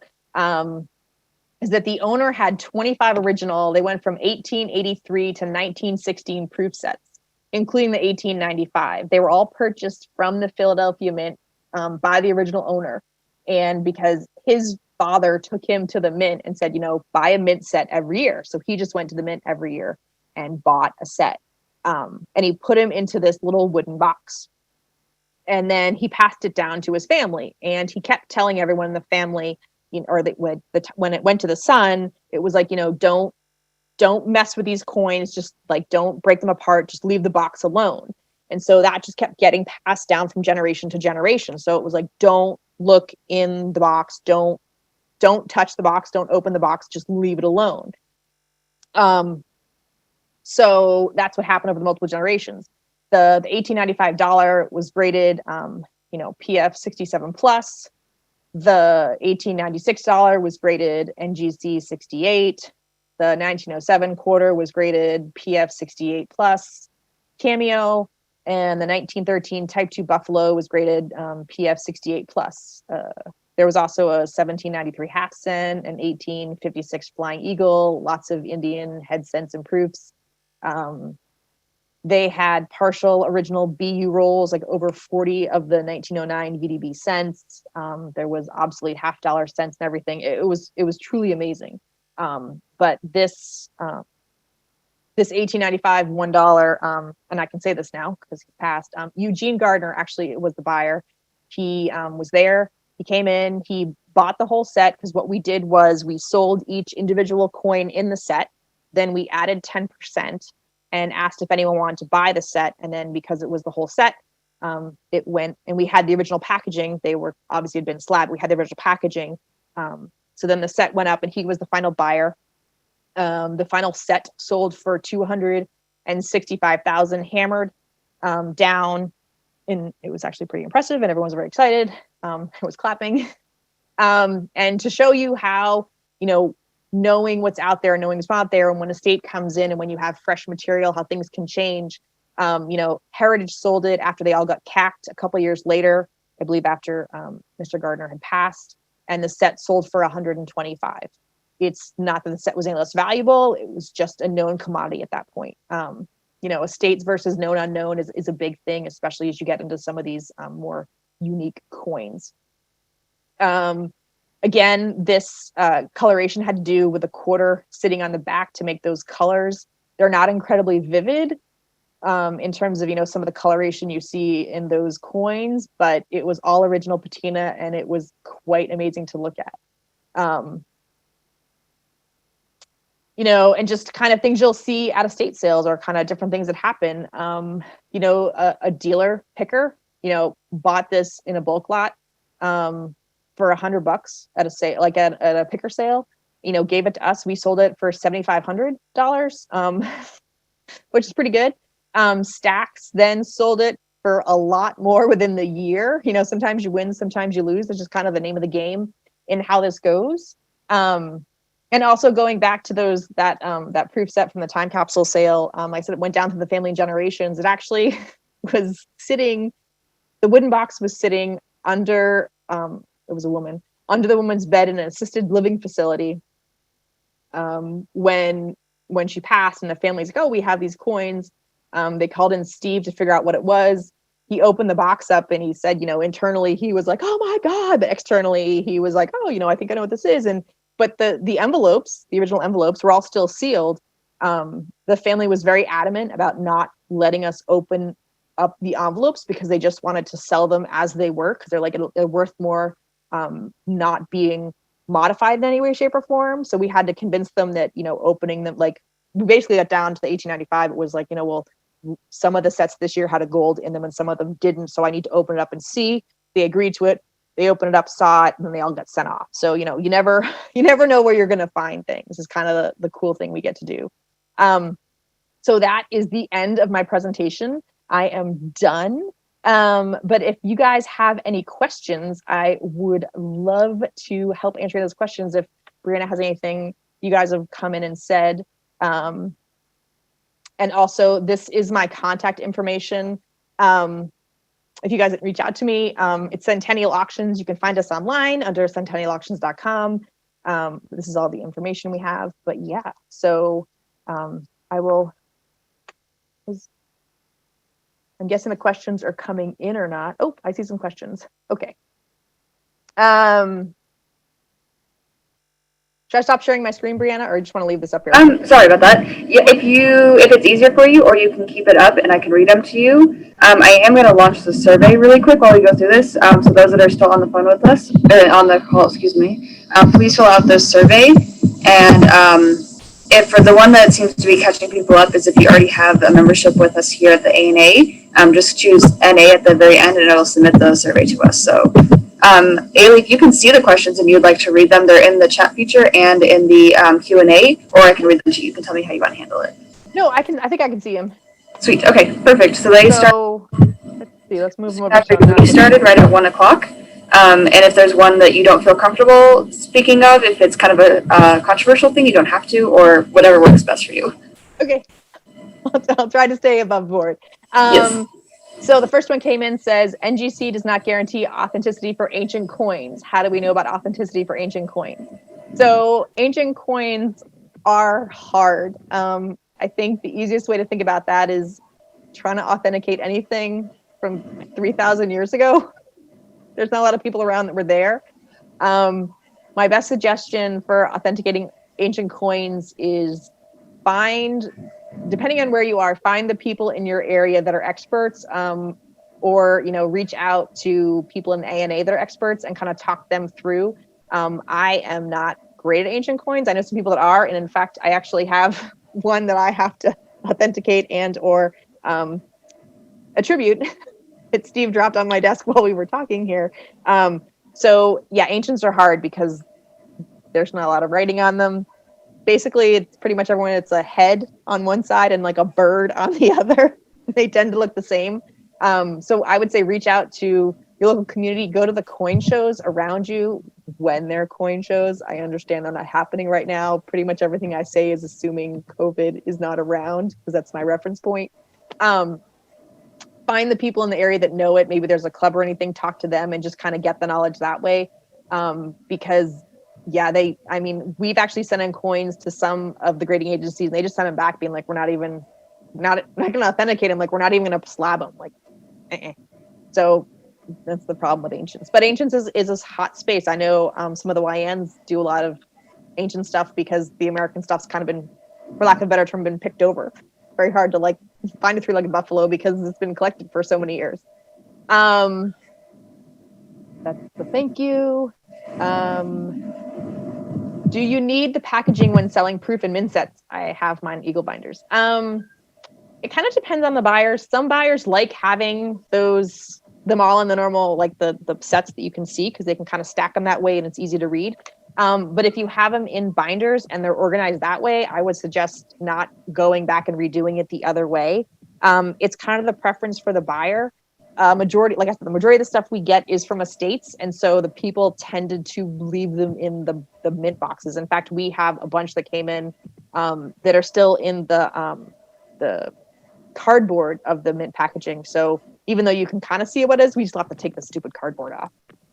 But it's kind of your preference for how you want to collect. You should collect your coins and store them in a way that makes you comfortable. I would say that they should be stored in a way that they're safe.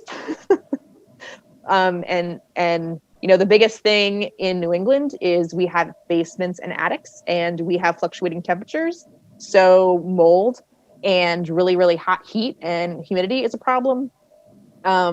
You think metal isn't a big deal, but you can get funk on it. Also, if you have your coins in PVC flips, that temperature change can make it get kind of grumpy. I think like if you live in the Midwest where it's Arizona, where it's perfectly dry out all the time, that might be the best place. But otherwise, just be aware of your storage. And the other thing that is good to note is if you're going to go to a bank and get a, oh my God, what's the name? It's not a lockbox. What's the name of the thing? A vault. Don't get the top or the bottom of the boxes, the safe deposit boxes. Get one in kind of the middle. Only because sometimes you can go to a bank and they've had floods.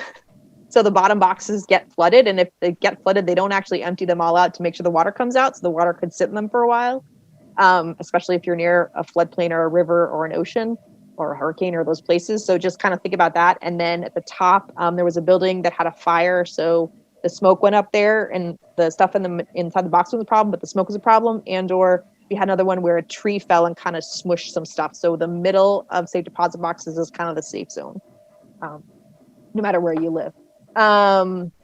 Do some auction houses bid for their own account? And if so, to force the higher bid, would that be a conflict of interest? For example, the auction house itself bids, it has an under, okay. And that it doesn't have to pay the buyer's premium and see all the bids for bidders. So I think there's two questions being asked. So I think the first question is, do they bid on their own account? So we don't. I rephrase that. In stamps, we do stamps as well. In stamps, we will bid because we won't sell stamps below 50% of face value, and we will just buy them. And so that the estate can make some money because we basically guarantee estates 50% of face. And so in order to do that, we are technically buying them, but we're not really bidding against anyone because no one's bidding. Do some auction houses bid on their own stuff? That's a question, and I'm not trying to skirt the issue. It's just like I can't tell you how other auction houses work. All the auction houses I have worked for, which consists of 4, and this is the only one that does coins, we don't. If the item does have a reserve or we're not going to sell below a certain thing. It's actually, I thought it was illegal. It's not illegal to sell US money below face value, but we won't. Just because that's stupid. Just like I wouldn't sell you a $50 gold piece for $40. So we'll just pass an item. So as opposed to selling it against ourselves, we'll just pass it and not sell it. So that's how some auction houses, that's how we operate. It will not be sold. Yeah. And I think the other part of the question is, are some people executing, what an absentee bid's max bid is, and then you're trying to bid them up. Does that happen? Yes. There's actually a case in Arizona right now. It's a real estate case, but their attorney general's brought some charges against a couple of auction houses for running bids against people who left max bids. So does it happen? Yes. There's just sometimes not good people out there. Sorry, but that's just the way it is. Will this webinar be available later for online viewing? Yes, it will. We'll have it on our website in the next week or so. Oh, great. You guys can just listen to me talk all the time. I know that's what you want to do. What type of commissions do auction houses charge? Say I had $5,000 worth of coins and wanted to sell through an auction. What is the auction house's cut? Buyer pays 10%. What does the auction house charge the seller over and out? Okay, so commission rates vary. Technically, no, auction houses don't all charge the same amount. There's multiple reasons. One, we're all different and have different overhead and different expenses. Two, if we all charge the same amount, we would be in violation of the Sherman Antitrust Act, which says we can't all get together and charge the same thing. So it's different. The easiest way to think about it is, like I said, about the pennies versus the gold. I think, and I could be wrong because I don't actually sign the contracts these days. In general, for our house, our commissions are somewhere between 10 and 20%. It's a lot lower if you bring really, really nice stuff or gold, like some of those commodities. It's lower, but it's between 10 and 20%. It's kind of the standard for us, and I would say I would guess that's kind of normal. Again, it depends on who you're bringing it to and what you're selling and kind of what the deal is and what they need to do with the material. The more we have to do to the material, either to market it, to get it from the state it's in to where it needs to be, not cleaning it to clean a coin, but either moving it because it's in Missouri and I have to get it here, so we have to get it from there to here, or either it's in, like I said, it's in like a wrapper inside a album, inside a blah blah blah blah blah. So just to get to the coins is going to take a lot of time. That's kind of where our commissions get a little higher. It's kind of the effort involved. But again, if you bring me $1 million coin, I'm not going to charge you a 20% commission because first off, you're not going to sign a contract with me, and secondly, that's just silly. And then the buyer's premium, that also is a little bit different in different places. And I said, like, factor in taxes. Like, we don't have taxes, so that's not an issue where I am, which is great because I can do math very simply in my head because I'm just using round numbers. Next question, are there typically commission fees charged to the seller? Most commission fees you would see charged to the seller, like what we have sometimes is like a buyback fee.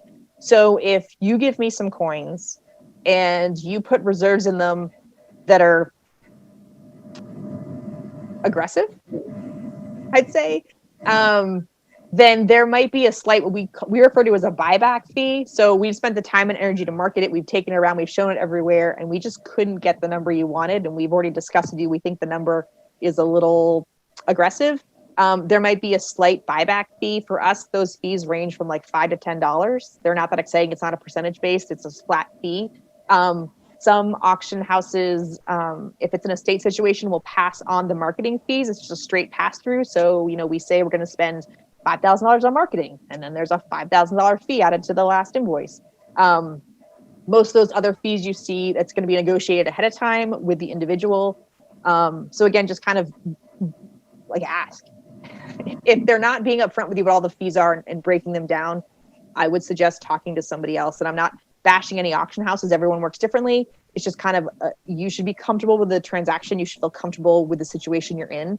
And there's lots of people out there doing lots of different things. Next person. Hi, I live in Minnesota and some coin dealers are not allowed to sell coins to Minnesota residents. HSN is one, bullion shark is another. Might you know what legal hurdle is blocking me from buying coins and having them shipped to a Minnesota resident? Thanks. Kind of long question. I don't know I have friends in Minnesota, so hi. I don't know exactly what that is. I can take a couple of guesses. So I'd mentioned on the front side, this is kind of boring, but it's actually important. There was this Supreme Court decision that had to do with taxes. So really, really short version of this. Before the Supreme Court decision, taxes, the sales and use tax, it's actually sales and use, in the United States was based on a physical presence. So if I have a physical presence in the state of Massachusetts because I had a storefront, I had to collect Massachusetts state tax. It didn't matter where the material went. I had to collect it in Massachusetts. If I sold it to Wisconsin, I didn't have to collect Wisconsin tax because I didn't have a physical presence in Wisconsin. It's kind of like when Amazon first came out, if you were around for that, Amazon only charged taxes for where their physical locations were. And then about 20 years ago. I don't know, it's been a long time. They started to charge taxes everywhere. So it went from like people not having to pay sales tax at Amazon to all of a sudden starting to. And it was because one, they started to have lots of warehouses in lots of different states. And two, they just kind of saw what was coming down the line and they thought to themselves, I'm the gorilla the government's going to go after because we have so many sales. So it used to be physical presence. So if you didn't have a physical presence in the state, you didn't have to charge taxes in that sales tax in that state. The Supreme Court decision said, yep, don't care about physical presence. We care about, states can make up other rules. So it could be that you have a certain number of transactions in a state. It could be that you have a certain volume of sales go into a state. So all the states that have sales tax started to put in rules into place. So it could be that if you have over 1,000 transactions or over $10,000 or $100,000.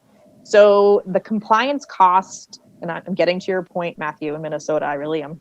So the compliance cost got to be that some people and some companies and some groups are choosing to not sell to people in certain states because they can't comply with the regulations required. Because it's so complicated. For instance, currently in Kansas, the threshold is 0. So if you sell anything into the state of Kansas and ship it to Kansas, you're required to collect the Kansas sales tax. But me as a person in New Hampshire, I don't know what the Kansas sales tax is. Brianna, who's in Colorado, they have this lovely system in Colorado where every single county and jurisdiction can have different tax levels. So in theory, I think they have 150 counties or something in Colorado. If I'm shipping to Colorado, I have to differentiate where it's going to and what tax rate it is for it there. So some people have chose to not ship to certain states or not ship certain material to certain states because they can't, the compliance cost on the side is really, really hard. So that could be why. I don't know why, but that might be why. Because it's not only that, but I could spend forever talking about taxes, which is really boring, but that could be why Matthew in Minnesota. I can look into it more, and if you want, reach out to me and I can figure out more, but off the top of my head, that's my best guess on why that's happening. Which would be why the people in Wisconsin, it's a different sales tax situation, so it's easier for them to comply with. Your presentation absolutely convinced me that I would never, ever, ever become an auctioneer. If you had to do it all over again, would you? So it's a family business for me. Like you saw in the pictures, I started working in the summer when I was 7 because family businesses don't have to comply to OSHA regulations. I actually really, really like it. There's a lot going on, but I enjoy it. I had quote, regular jobs out there. I worked for the largest corporation in the world. I was in academia for a while. I did lots of different things, and I had the chance to come home and do this, and every day is different, and I never know what I'm going to get, and it's great and lovely. And besides doing this coin thing, I also have a company that focuses just on fundraising for nonprofits. So I get to get karma points and help out these nonprofits doing these amazing things. So I totally would do it all over again. I probably just would have started a little, I would have gotten different degrees, I think, so my knowledge would be different. And knowing that I was playing with coins, I would have started going to summer seminar and paying attention to coins a lot earlier. Because you guys can really stump me when you want to play coin games that I am, compared to the average person on the street, I have a ton of coin knowledge. Compared to just people that wrote some of the reference books I have, I don't know anything. Although I did find a mistake in the Mega Red book this year, which was quite exciting when I got to be like, I think there's a mistake. And Q David Byers was like, there is. And Ken Brissett was like, we will fix that. It's my nerd moment for the day. I have all 36 date mints of Franklin half dollars ungraded. Would you sell them as an individual or sets after grading? The coins are all uncirculated with full bell lines. Ooh, nice job.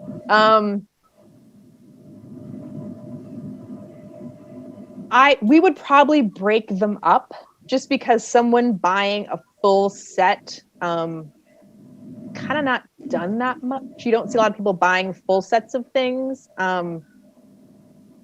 It does happen, but my instincts would probably they would be broken up because someone to buy a full set is kind of rare. I mean, they do buy. It's more of like proof sets and mint sets from the early mintages that happen, so much as like having a full set. I mean, if you had a full set of some of the earlier dollars and half dollars, but the Franklins, I think I'd probably break them up.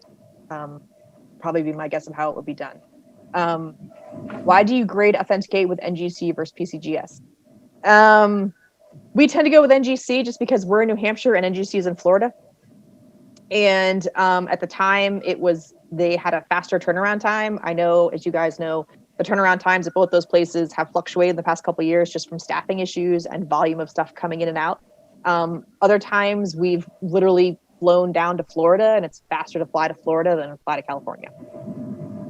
That's the main reason we tend to do NGC versus PCGS. I know there's a big debate in the community about who's better and cooler and nicer. And for us, like for me as an auctioneer, and I think everyone can understand this, I don't get involved in those conversations because I don't really care, because it doesn't really matter to me.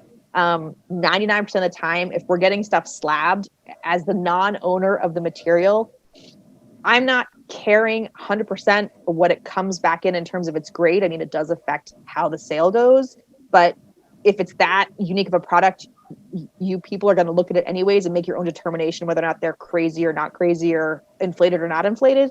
Most of the time we are getting it slabbed because, one, we're going to travel with the material and we really need it to be in a way that's easy to move and transport and keep it safe. Or two, we're doing it because it's an estate situation and we're required to, based on the contract or the value of the material, it needs to be secured in that way, because that's how the contract was made with the trustees, the lawyers, whoever. So that's kind of where that comes from. And again, Florida, New Hampshire, it's a straight line versus all the way to California. I don't see any upcoming auctions on your website. COVID issues. Yes. So for the first time in 20 years, we have not set our schedule for 2021. Normally we have sales once a quarter. The first one tends to happen in April. Previously, we always had a winter one, but the last time we had a winter sale, like three of our dealers, they all were perfectly fine, but they all got into car wrecks on the way home and they ruined their cars. And it's just a pain in the butt to travel sometimes up here in New England in the winter, because you never can predict when the sales are going to be, when the snows are going to happen. And having everything arranged and everything good to go, and then having to be like, hey, everyone, we're having a sale today and everyone's showing up. It's not going to happen because of snowstorm. It's not fun. It's not fun. So we stopped doing in the winter. We hope to have one in April, July, and October, but we didn't make any dates because we don't know what the rules are going to be. As Brianna and I were talking beforehand, I can't tell you what the rules are for New Hampshire going to be next week. I certainly don't know what's going to be in a bunch of months. So yeah, it's COVID. I think like everyone else, we're just kind of waiting and seeing what's happening. How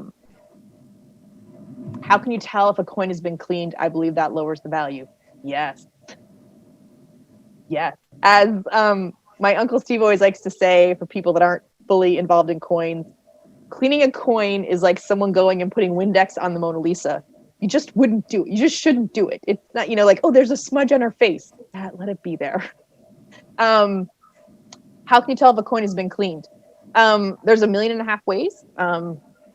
People can tell you that are probably more expensive. The biggest thing is if it's been wiped, you can literally see the striations on the coin. You can see the lines made, because even though we think metal is really hard, it's not as hard as you think it is, especially gold, super light, but everything, you can see the lines on it. Also, if it's been like dipped in all the different chemicals, it can tell its age. If it's done recently, you can tell how it smells. But yeah, there's a million things, and there's probably a website that's how it's been cleaned, but don't clean a coin. It's a bad thing. Yes, thank you. Safety deposit box. You are correct. I was blanking on that word. Do we handle world currency? We handle everything. We actually have some guys that just specialize in currency, so they don't show up to our sales without currency. The only thing we don't handle are counterfeits. We will sell contemporary copies. We state their contemporary copy, like for those in the coin world, there was a time period where there was lots of contemporary copies made, and they're actually collectible, and there's actually research books on them.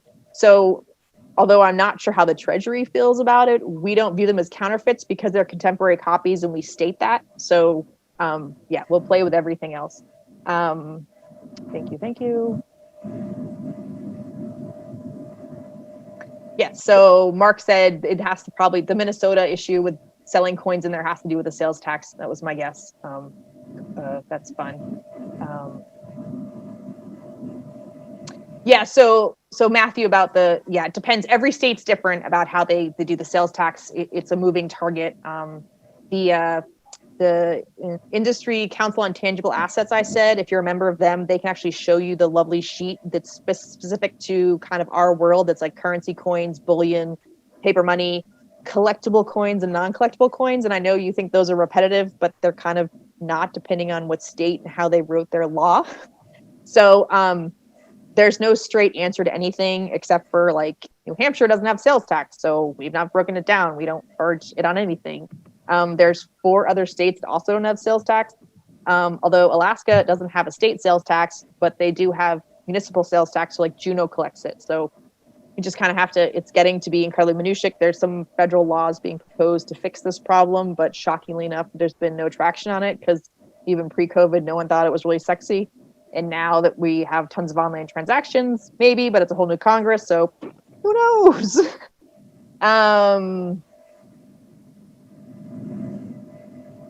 What is the price variations, PCGS, NGC, gray sheet all over the place, and then there's eBay?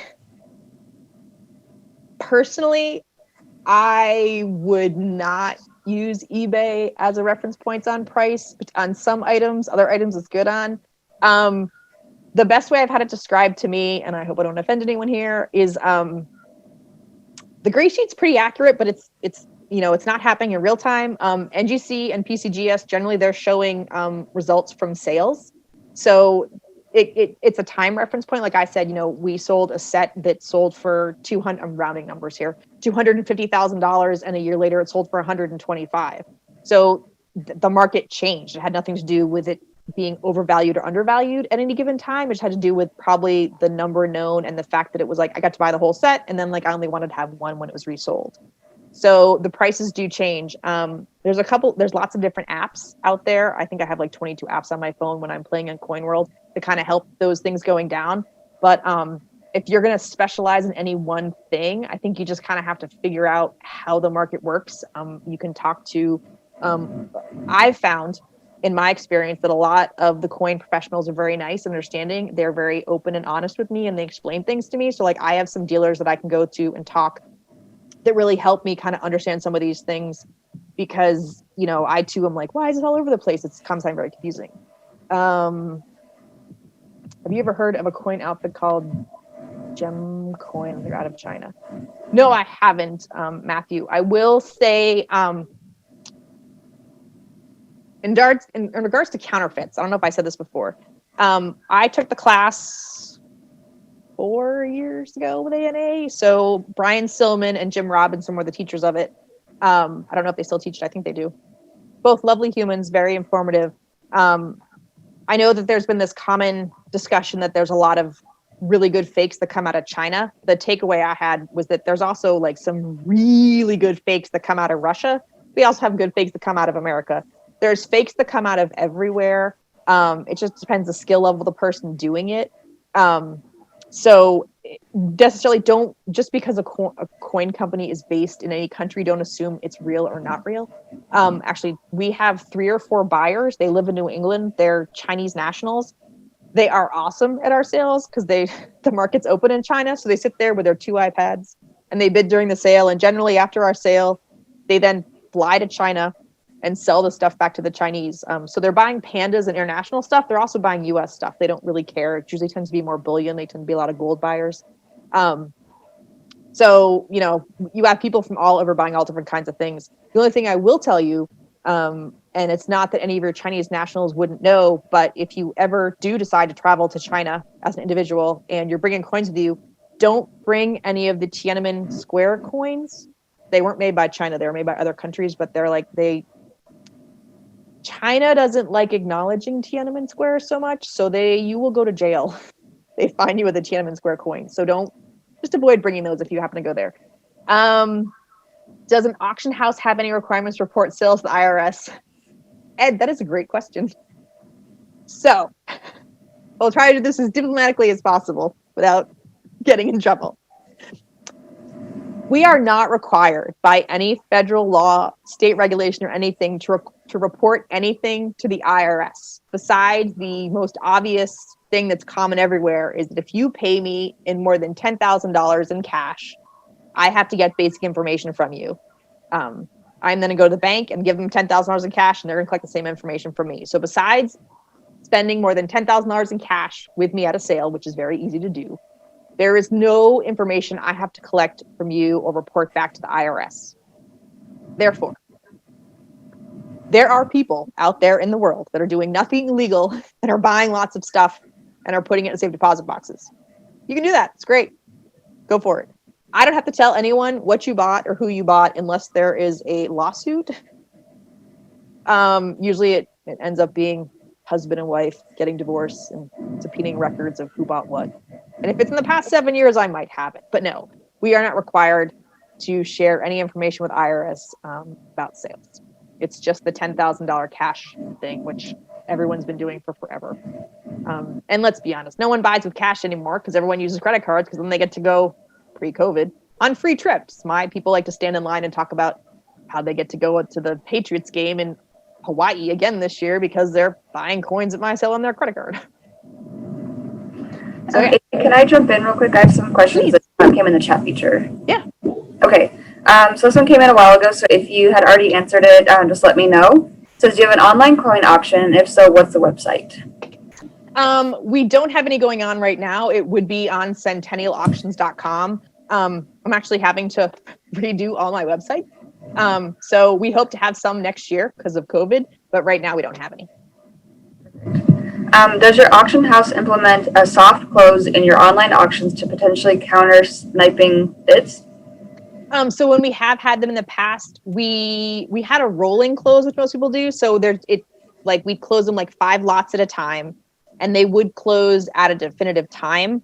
But if there's a bid made in the last 10 seconds, it would reset the clock for 30 seconds. So it kind of comes close to stopping sniping, but not fully. They got to be right there. Right there, yes.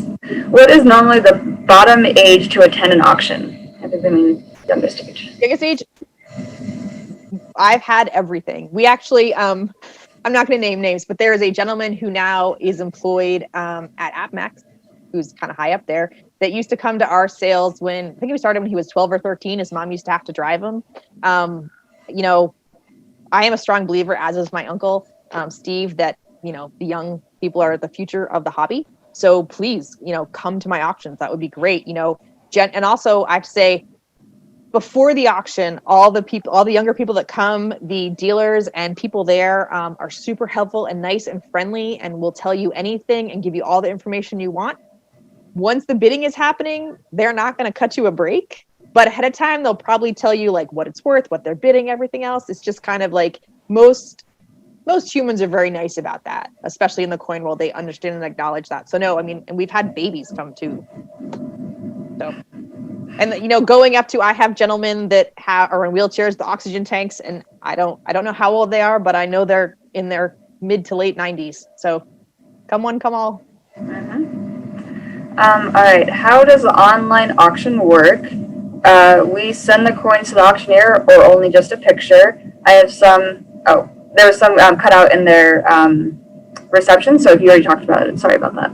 No, so I would say that pretty much all auction groups, they're going to want to have the material. Like we're going to want to have the material just so when the auction finishes, we can process it and send it out and get payment back very quickly. So you're going to do the same thing you would do if it's a real thing. You're going to sign a contract with the auction house, and then you're going to get the material. They're going to want the material, however that transaction happens, whether they're going to come get it from you or you're going to get it from them. If there's going to be shipping involved, they're going to want to have the material in their control to then execute and send it out. Is how 99% of the auction houses I work with that I know of work. I'm sure there's some that do it differently, but that's weird. What are the most effective tactics What are the most effective tactics in order to buy low? Like expressions of interest, when to bid, when not to bid, where to sit, how long to wait, all of those things. All those things. First off, if you go to a room, like my first thing is if there are people in the room that know what they're doing, like that are know what they're doing and know what the material is, you're generally never going to get a steal. Especially if they're individual lots with individual coins. Happens to have that, again, I'm in the New England area. There's lots of people. It's a very condensed area. I'm not like in a very, there's a lot of people shoved in New England, near a bunch of metropolitan areas. When we had that time capsule sale, you had all these major people that flew in that thought, rinky dinky people in New Hampshire, we're going to get a steal. And they walked in and it was like, oh, look, everyone is here. Hey.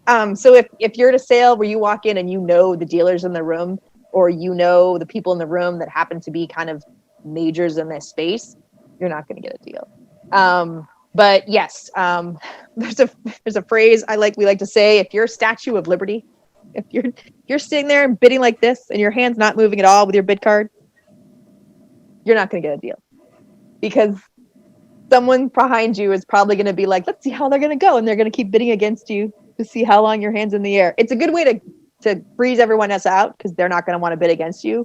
But don't be incredibly subtle, though, because that's very hard for an auctioneer to see. If I have a room of 100 people and they're kind of almost all the way around, so I have to use my peripheral. If you're doing this to bid, it's very hard to see. I might miss the bid. Make sure you know the material, and you understand what you're looking at. The best place you tend to see people get things for really undervalue is, if there's a ton of albums and you look through all the albums, so you've seen every single piece in all the albums, there might be something in there that we missed when we were cataloging it, or they missed when they saw it. Like, we might know that it's in there, but no one else saw it. If you're willing to go through all the bags to check to make sure there's no key dates in there that were missed, or there's something special, unique, or a double or something like that, that's probably where you're going to get a steal and get to cherry pick something. You're probably not going to cherry pick stuff on a slab unless you go to AJ's auction house that normally specializes in grandma died and we're selling everything from her house and there's some coins in there. Then yes, that tends to be where people get to pick out stuff. That's where some of my dealers go. They go to the general estate sale, or the auction house down the street that has a weekly sale, and they don't really specialize in coins. They just sometimes have coins. That can work both ways. Sometimes there was a place up around Boston that was a lovely auctioneer house. They're really good. They don't do coins at all. And we got a flyer from them saying they had 300 silver dollars. We showed up. They had $300. They were silver in color. They were clad. They were not silver dollars. They just didn't know what they did or didn't have. So that's kind of the best way I can say you can kind of get a deal. But yeah, remember, one thing is, don't do Statue of Liberty unless you just want to, if you want that piece, and then go ahead and do Statue of Liberty. The thing is, either sit at, it's one of those things, sit at the front or sit at the back. If you're sitting at the back, no one can be behind you. But then you're far away. If you're sitting at the front, no one can, then if you're actually in the front, you can kind of bid like this, and no one else can see it. So the front or the back, the middle is kind of just not dead man space, but it's harder space to be in as well. I think that covers it. When you receive or send coins, it seems that you recommend USPS priority, flat rate if possible, with insurance. Are there situations you only choose registered mail? Yeah, we will do registered mail. We'll do flat rate priority. We'll do registered mail. That tends to be when you get into really, really nice, special, high value, unique, whatever that is, coins, or if the buyer or seller wants it for additional reason, we do registered. The thing I'll say about registered is great. Rarely does the Postal Service truly lose a piece of registered mail. The biggest problem with registered is that they just forget about registered mail. The process of how registered mail works is that every time it goes from point A to point B, when it arrives at point B, whatever that is, between the different places it goes into a safe. And the problem is registered mail in a lot of places, isn't used on an everyday basis. So it could be that a piece of mail, whatever that is, goes into the registered mail safe, and then the people forget to look in there to go to the next step. So what tends to happen in registered mail is sometimes it just gets delayed between point A. If it's going from, say, us to LA, it might go through 8 different places, and it could be that just it went into stage 6 and it's there, it's safe. They just didn't go to the next step. So registered, it tends to slow it down a little bit, but we've never lost a piece of registered mail. It just may have arrived 2 weeks after we planned. So it's great unless you want to get something quick, and then you're like, eh. Sometimes it works perfectly though. I'm not picking on them. The Postal Service does amazing things, but it's just registered mail tends to get slow. That's an extra step. Like if you take it in, they got to stamp if you taped it, they have to stamp every single seal of every single corner of every single piece of tape, and it's paper tape, and it's a long process. Awesome. Let's see here. Do you offer submitting coins or currency to third-party grading services?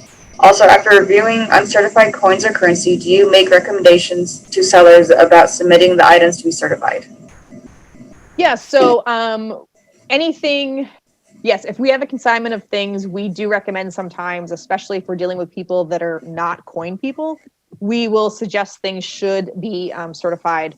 Again, part of it has to do with travel. Other has to do if we look at it, if it's a raw coin and it's one of those coins where we're thinking, this is an incredibly high grade, we might be getting close to finest known, or the population on this is really, really low. And if we say this is a PF 68 in the catalog, no one's going to believe us. No one's going to believe us. They're not going to believe us, no matter how good we have a reputation. So if we get out and certified and it comes back, we're like, see, we told you. So we do that completely. Sometimes we absorb the fee, sometimes a pass-on fee. It just kind of depends where the contract is and kind of what the situation is. For estates, we tend to absorb it more just because the estate doesn't have any idea what they're doing. It's an estate situation. So yeah, we totally will suggest that. Sometimes when people send us stuff and they're like, we want to get all this slabbed, and you look at it and you're like, the slabbing fees are going to cost half of what you're going to get from this collection. It's not worth your effort. And I would say from the buyer's perspective, a lot of people really like buying raw coins because you can see all sides of it. Yeah. So I know for some of the old coins, there's writing on the edges, and you can't see them in slabs. It's very frustrating because you can't get the attributions because you can't see the difference. Awesome. We have about 4 minutes left. We'll answer just a few more if that's okay. Yeah. Does your firm handle world currency? Yes. And what are your guidelines for commissions? You may have answered that one, but now I don't remember. Yeah, it just depends kind of on the material. It's, I'd say I said 10 to 20. I'm thinking sometimes it's 5 to 20. It's somewhere in that range. It just depends on the material. There are some, we have some dealers that we have relationships with that have been sending us kind of the same kind of stuff for the past 20 years, and they have the same commission for the past 20 years because that's the relationship we have. Just kind of depends on, yeah. Do you always get, let's see here. Do you always go to get material from co-signers, or do they ship to you based on your marine insurance comments you made earlier? We go and get pretty much all the estates, the trust situation, stuff like that. We do have some dealers that do ship to us. They're dealers. That's kind of their comfort level. They're used to doing that. They ship all over the place. We also will go meet people. And sometimes it's funny to me. Sometimes it's a matter of just kind of there are some people we've been meeting with for decades, and we always happen to meet in the Burger King parking lot in the same place on the Mass Turnpike. It's kind of in between both. They're willing to go part way, or their house might be there, but they're not comfortable with us going to their house. During COVID times, we've been doing lots of meeting in parking lots and being like, okay, open your trunk up and walk over there, and we'll collect the stuff out of your trunk and put it in our trunk. Sometimes they're just bringing it out of the house to the bottom of their driveway. But yeah, we tend to go get the material more than it tends to be sent to us. All right, last question, and we may have talked about this. eBay versus auction houses, pros and cons. If you have stuff that you want to sell, and it's 2 or 3 or 4 things, and you don't want to have to deal with auction house and all that crap, then I'd say you can go on eBay. And I'm not sure if it's buying or selling. We do both sides of it. So if you have a couple of things you want to sell, they're good, but they're not oh my god good. They're kind of just material that's out there. Then there's some good parts of eBay. If it's only a couple of things and you don't have to go through the contract and rigmarole and waiting for the time, and you want the quick turn, eBay's great. If you've got, oh my god, amazing stuff that's there's very few of it, you're not going to get the biggest bang for your buck on eBay. Even after you pay the commissions and fees out and everything else, that just, a ton of my dealers are on eBay and looking at stuff, but they're also like, if you say there's a, $200,000 coin on eBay, all of them are like, really? Like, question mark over their head, really? Like, it's on eBay? Just because of where the market is. In terms of buying, sometimes you can get really good stuff on eBay because people don't know what they're selling. The negative side is, trusting, there are people out there that are great and are provably trustworthy and are wonderful. The other thing is, like, if they have an amazing ranking and they've been selling for forever, again, I know some dealers that sell kind of their backside of their inventory that they can't sell in the store there. That's great. But if you have someone that's just popped up and they're kind of new and they're offering you really, really nice stuff at really, really low prices, think about it. And think about, buybacks and charges and all that kind of stuff and what the deal is going to be. Like, I would say it's good for like medium, low. The higher you get either in value or uniqueness, it just starts to be like, makes me nervous. Awesome. Well, that is all of the questions, and we are right at time, so it's perfect timing. Thank you so much, Ailie, for your time. I definitely learned a lot today, and I hope everybody else that stayed on with us did. I do want to let everybody know we have one more e-learning for the year of 2020, and that's going to be on Thursday, and it's about researching and publishing a book. So if you're interested in that, please join us Thursday, 1 p.m. Mountain Time. If you haven't registered for it, you can go onto our website to do so. And then we will start up again in January 2021. We were starting to charge for those classes, but we made a decision last week not to charge. So all those classes are free next year. So please jump on with us and join us for those. If you are interested in ever teaching a presentation, that was one of the questions in the survey, please let us know. We'll get you in there, and I'll be contacting people if they said yes. So again, thanks everybody. Thank you, Ailie, and I hope everybody has a wonderful day. Bye. Thanks everyone. Happy holidays.